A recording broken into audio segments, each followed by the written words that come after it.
eastwards, and then it'll be followed by some heavy showers, even some hail and some thunder and some gusty winds. And there's more unsettled weather, as I say, through the weekend. Keep across the latest news from the fast evolving situation in Ukraine. Trust BBC Sounds and Ukrainecast. Keep downstage. Here we go. Okay, stand by, house lights going out. Get up there and on that stage.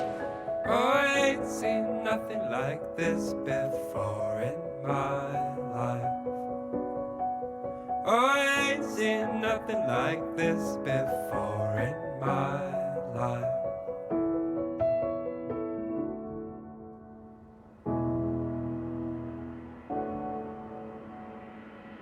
Telling a story in a different way is the ultimate freedom. It had this beautiful energy and this sense of power. It just transported you. and that is the point of creativity. It's something that is made to be shared.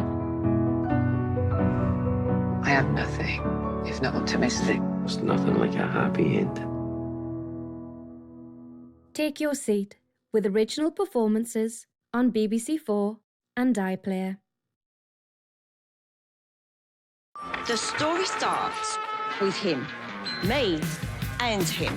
He was delightful. You want a drink? I told him no. Well, why not? Excuse me? What? Because I know what will happen. We can do something special here. Real rights, real choices. 100,000 people refused pity and fought for rights! Whatever it took, we were going to win. Then Barbara met Alan. Coming soon to BBC Two and iPlayer.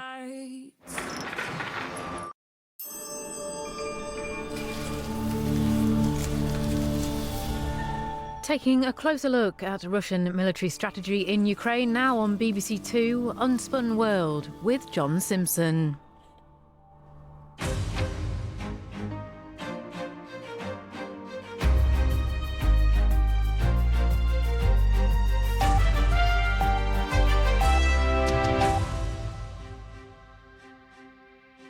Hello, and thank you for joining me for the programme where we put the big questions of the moment to the BBC's large range of experts. The war in Ukraine grinds on, and though the Russian forces have been pretty brutal, they haven't been all that successful so far. But let's think the unthinkable for a moment. If President Putin actually seems to be failing, might he reach for his nuclear weapons? It is a concern, and it's a bigger concern if Putin feels that he's caged in, and what might he do? In wartime, governments usually get a boost from the public. This is particularly true in the United States. So how is Joe Biden faring? He has assumed a mantle. He's cast himself within this crisis as the leader of the free world. And while most of the world's countries have condemned Russia's attack on Ukraine, why have some African countries seen things Vladimir Putin's way? Russia is not just the antithesis of the West, but it's bringing a sort of, it's liberating African countries from Western support or from Western sort of dependency.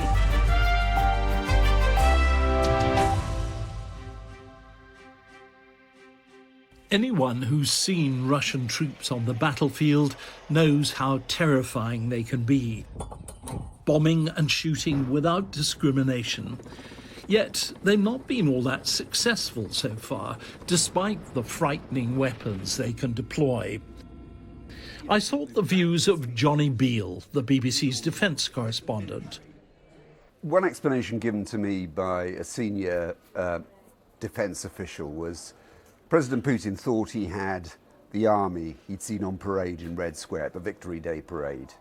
And what he's got, in fact, is an army, a military that's been ill prepared for battle. So, you know, we've seen basic problems, logistics, convoys running out of fuel, troops not getting rations. I think more than that, we've also seen, you know, questions about their morale, about their will to fight.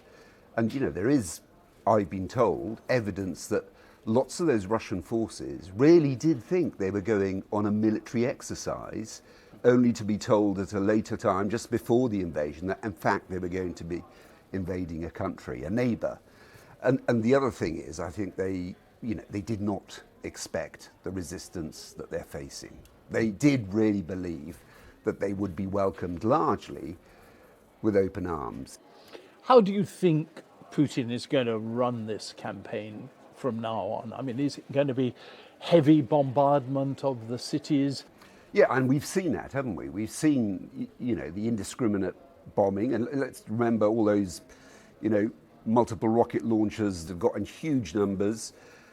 One of the surprising things about this war is that, Russia had outnumbered Ukraine's air force 3-1, and they haven't been able to dominate the air yet. The expectation is that they will dominate the skies eventually, that they will bombard those cities, and that there will be lots of civilian casualties. And President Putin, does he care about civilian casualties?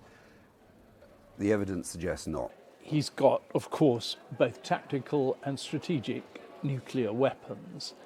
Isn't Putin likely to use them at some stage? If he doesn't get what he wants, could he do something irrational, immensely destructive, and cause, not just panic in the region, but panic in the world? I think it's hard to know. I think there is a concern that if this doesn't go his way, what would President Putin, as a caged animal who's been isolated internationally, his economy's going sour because of the sanctions, if the military operation doesn't go according to plan, signs are Russians are regrouping and they're determined to make it go according to plan. But if those all fail, then he has tactical nuclear weapons, in other words, weapons that can be used on the battlefield, and he has those strategic nuclear weapons. They've had good intelligence about what the Russians are up to on the ground so far, the West. They would have an indication if tactical nuclear weapons were being brought onto the battlefield and being prepared to be used, and they would certainly have an advance warning about the use of strategic, long-range, ballistic missiles, nuclear missiles. So I think that it is a concern, but they don't want to up the ante on this either, because everybody knows, that is a place most normal people do not want to go. What about the supply of weapons to Ukraine by Western or NATO countries? I mean, it's quite a difficult line to tread, that, isn't it? We're providing Ukraine with defensive weapons. That's what NATO says. I think one thing struck me recently is the amount of weapons they're supplying. So we're talking about thousands and thousands of anti-tank missiles, weapons, thousands of tons of ammunition, rifles, anti-tank mines, as well as medical supplies and rations. So it could make a difference, and it certainly can make a difference if the fighting happens in an urban area, but you still need an army who knows how to use them. And Ukraine is facing a much bigger enemy. You're the BBC's defence correspondent. You know what's going on. You as a person, are you scared at the moment? Or do you think, no, we'll get through this like we got through everything else? Now, I've gone to, I've done many. I've done embeds in Afghanistan, yes, you. Yes. I did them in Mosul when it was fierce fighting in the city. Mm. And there's always an element of risk, but there's something different about a war with Russia. It's the weapons they use. It's the firepower they have. There's something scary about it. And it's scaring, frightening, petrifying the people who live in Ukraine at the moment. And I think you've got to be honest, and it would petrify me if I was there too. In the United States, Joe Biden hasn't exactly had an easy presidency so far. He's always being accused of being doddery, and his decision to pull his troops out of Afghanistan last August was widely seen as a sign of American weakness. And yet he's bounced back in this crisis, and fewer people are questioning America's leadership of the West now. Sarah Smith, the BBC's North America editor. Broadly, American public are supporting the fact that the US is standing up and taking some action, prepared to pay the price of rising petrol prices as a result of some of those sanctions. And the main problem that President Biden will have with this is not only how to handle an absolutely tragic conflict, but also it means his domestic agenda is now been sidelined. So his ability to deliver any meaningful change for American voters between now and the midterm elections in November has been seriously limited by this. But of course, the administration says its first priority is to try and do what they can for Ukraine. But it seems from a distance as though we've gone almost overnight from seeing President Biden being portrayed as doddering to being a tough leader in a time of war. He has assumed a mantle. He's cast himself within this crisis as the leader of the free world, basically. And his big pitch has been around unifying NATO and the West. And he has put hours, weeks, days of work into the diplomacy to try and make that happen. NATO, the UK, the EU, Canada, Australia, other allies are almost entirely united on their approach to Ukraine, more so than they have been for a long time. The US also quite carefully not going as far with the sanctions as they maybe were ready to until Europe was ready to come with them as well. And at a time, of course, when the previous administration, the Trump administration, were not interested in NATO, were more critical of it. And it doesn't mean that there isn't still criticism. I mean, a lot of people here you speak to, and I've been out talking to ordinary Americans as well about how they feel, and as well as saying they feel enormous compassion for people in Ukraine, a lot are very quickly pointing to the chaotic US withdrawal from Afghanistan and saying that that showed weakness on the world stage and probably it gave Putin the idea that America might not push back as hard as it has if he were to do something like this. So the last few weeks have very much been about recasting America's place on the world stage and showing that it is actually prepared to stand up in some fairly significant way. The one thing that the administration have been absolutely clear about is that direct US or NATO military involvement is not on the table, because they can see very clearly that there is the possibility here of this escalating genuinely into a third world war.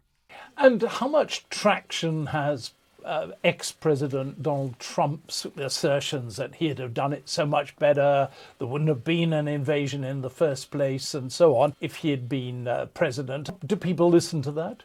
He's been emphasising, as you say, that he would have been a stronger leader, that Russia wouldn't have dared take this action under him, and pointing out that when President Obama was president, Russia invaded Crimea. During the 4 years in which Trump was president, Russia didn't take any action in the former Soviet Union, and now here we see what's happening with Ukraine under President Biden. But that has been undermined by some of the other statements he made, where he said that this was a genius move from Vladimir Putin. Finally, Sarah, if it came down to the start of a nuclear exchange, would Biden have the backbone or whatever it would take to face down President Putin? They are taking very seriously here the threats that are being made. They're watching very, very carefully what's going on with Putin's nuclear arsenal. As far as I can make out, they do not actually consider that to be a serious threat at the moment. And the US has said that they have not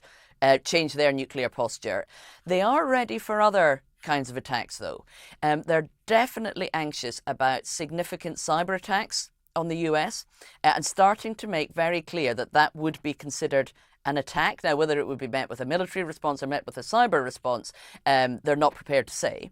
The idea that Putin is going to reach out beyond Ukraine, whether it's to other NATO countries on his western flank, whether it's an attack against the US itself, that is being carefully played out every day here. And of course, at the same time, we're seeing the world being remade in all sorts of ways as America responds to the sanctions regime that it's instituted. Of course, everybody is worried about the price of oil as well as gas. There are talks going on with Venezuela about supplying more oil. That's the country that the US was instituting economic sanctions against most recently. That's a country considered to be in Russia's sphere of influence. There are many, many ways in which this is reaching into the tentacles of global diplomacy. It's going to change the world in which we live, and that's before we even talk about the fact that, of course, one of the things they're most worried about here is that China feels emboldened at this moment and makes a move on Taiwan.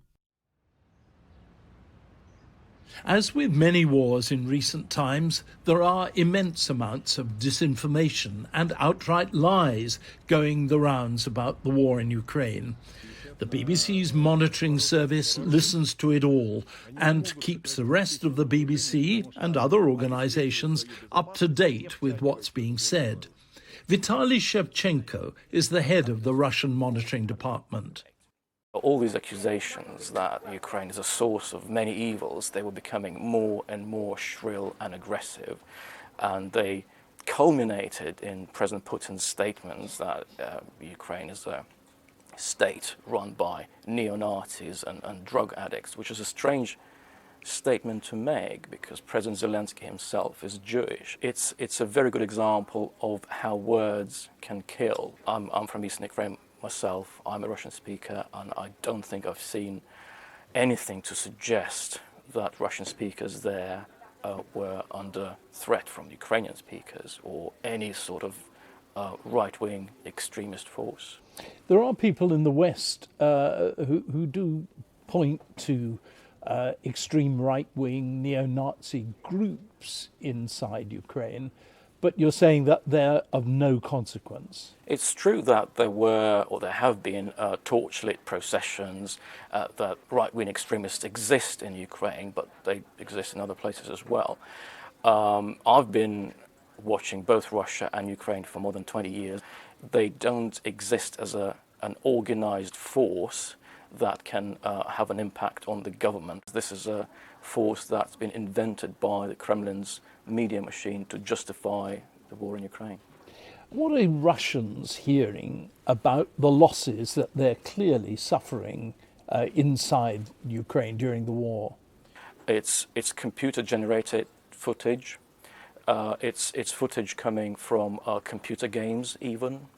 Other military conflicts, nothing to do with Russia and Ukraine, so the messages do not believe them. Also, various officials have been making efforts to undermine the very idea that civilians are being targeted in Ukraine by saying that it's Ukraine's fault. President Putin himself said that it's Western consultants, particularly American consultants, who are telling the Ukrainian military to place multiple launch rocket systems in city centers across Ukraine to draw Russian fire and then blame civilian casualties on Russia. You can see and hear uncensored information about the war in Ukraine, but you have to be creative and resourceful and use various technical tools. Is there a difficulty in being balanced as the BBC should be? I'm very aware of the fact that I'm not paid to air my own personal views and grievances, so I do whatever I can to stay balanced, but my own personal knowledge of Ukraine, I think it helps in understanding the reasoning and the purposes behind this messaging. What we've been seeing is clearly designed to undermine the morale in Ukraine, all these claims of President Zelensky being a drug addict or having fled, or the Ukrainian army is about to surrender. Yeah, let's face it, Russian media messaging can be convincing. So unless you have been to Ukraine, unless you've lived there for a long time, you might be tempted to take it at face value. Got a Ukrainian haircut, though, I see. It's a traditional Ukrainian haircut, a Cossack haircut. I'm from Zaporizhia, which is the place where Ukrainian Cossacks originated, and I'm proudly wearing it. It's staying. When the United Nations voted recently on whether to condemn Russia's invasion of Ukraine, the vote was pretty overwhelming. But some countries abstained, especially in Africa. True, Nigeria and Kenya voted against Russia, But altogether, 18 other African countries refused to condemn Russia, including South Africa. Why? I turned to Beverly Ochieng of BBC Monitoring's Africa service in Nairobi. Russia has been making inroads in the region, whether it's through defense or diplomacy or media, and there was this fear, perhaps by diplomats, of compromising that growing relationship.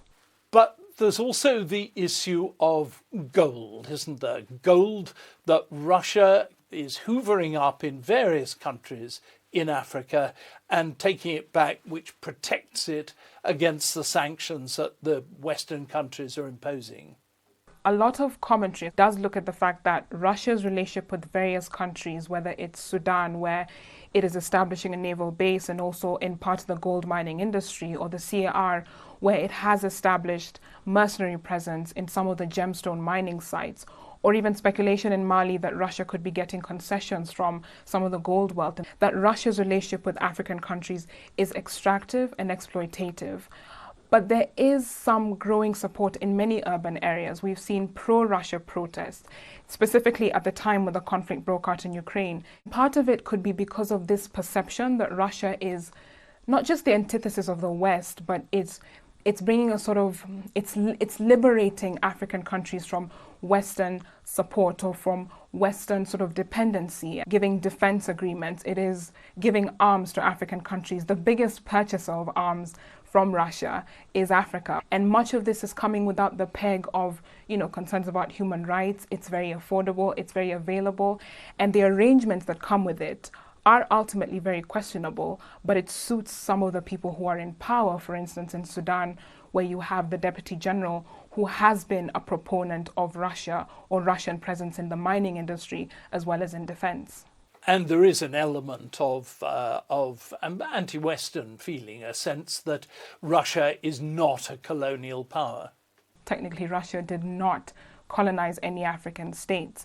And even during the time, the Cold War and the post-independence movement, Russia was credited with being able to still give some sort of diplomatic, economic, as well as security support to emerging governments. There were lots of exchanges at the time. There were educational exchanges.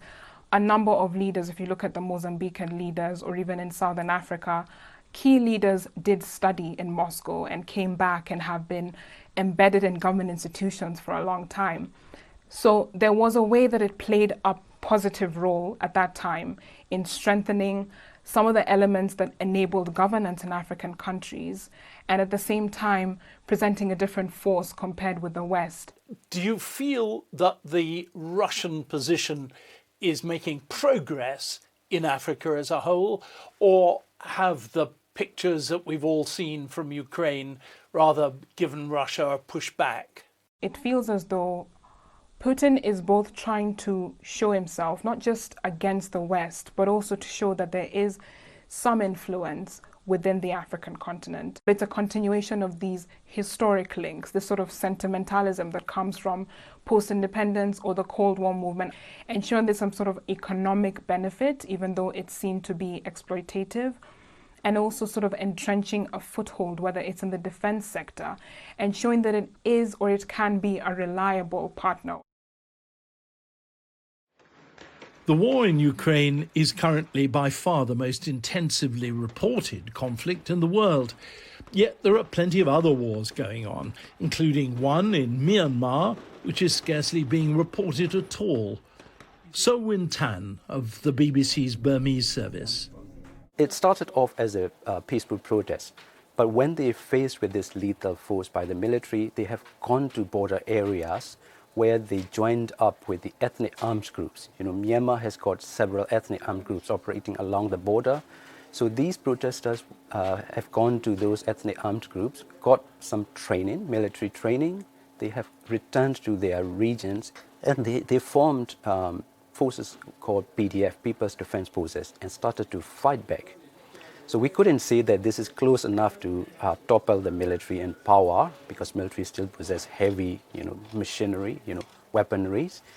But these civil defense forces have scored victories in battlefields, on the ground. So they are also gaining momentum. They are gaining more emboldened, more battle-hardened, I mean, has it reached the level of guerrilla warfare in the cities? Partly, yes. Like, those people who came out after getting the military trainings, they also brought with them arms and ammunition, small arms.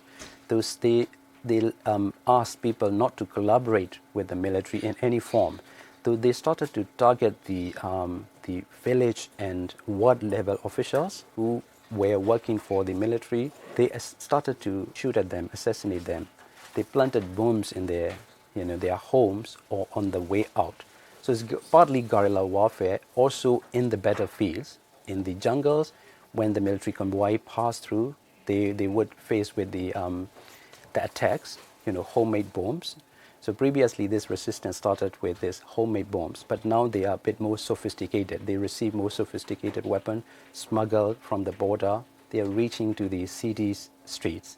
Aung San Suu Kyi is now out of the whole thing. I mean, she's obviously in jail, but politically she's not got the support that she used to have, or has she?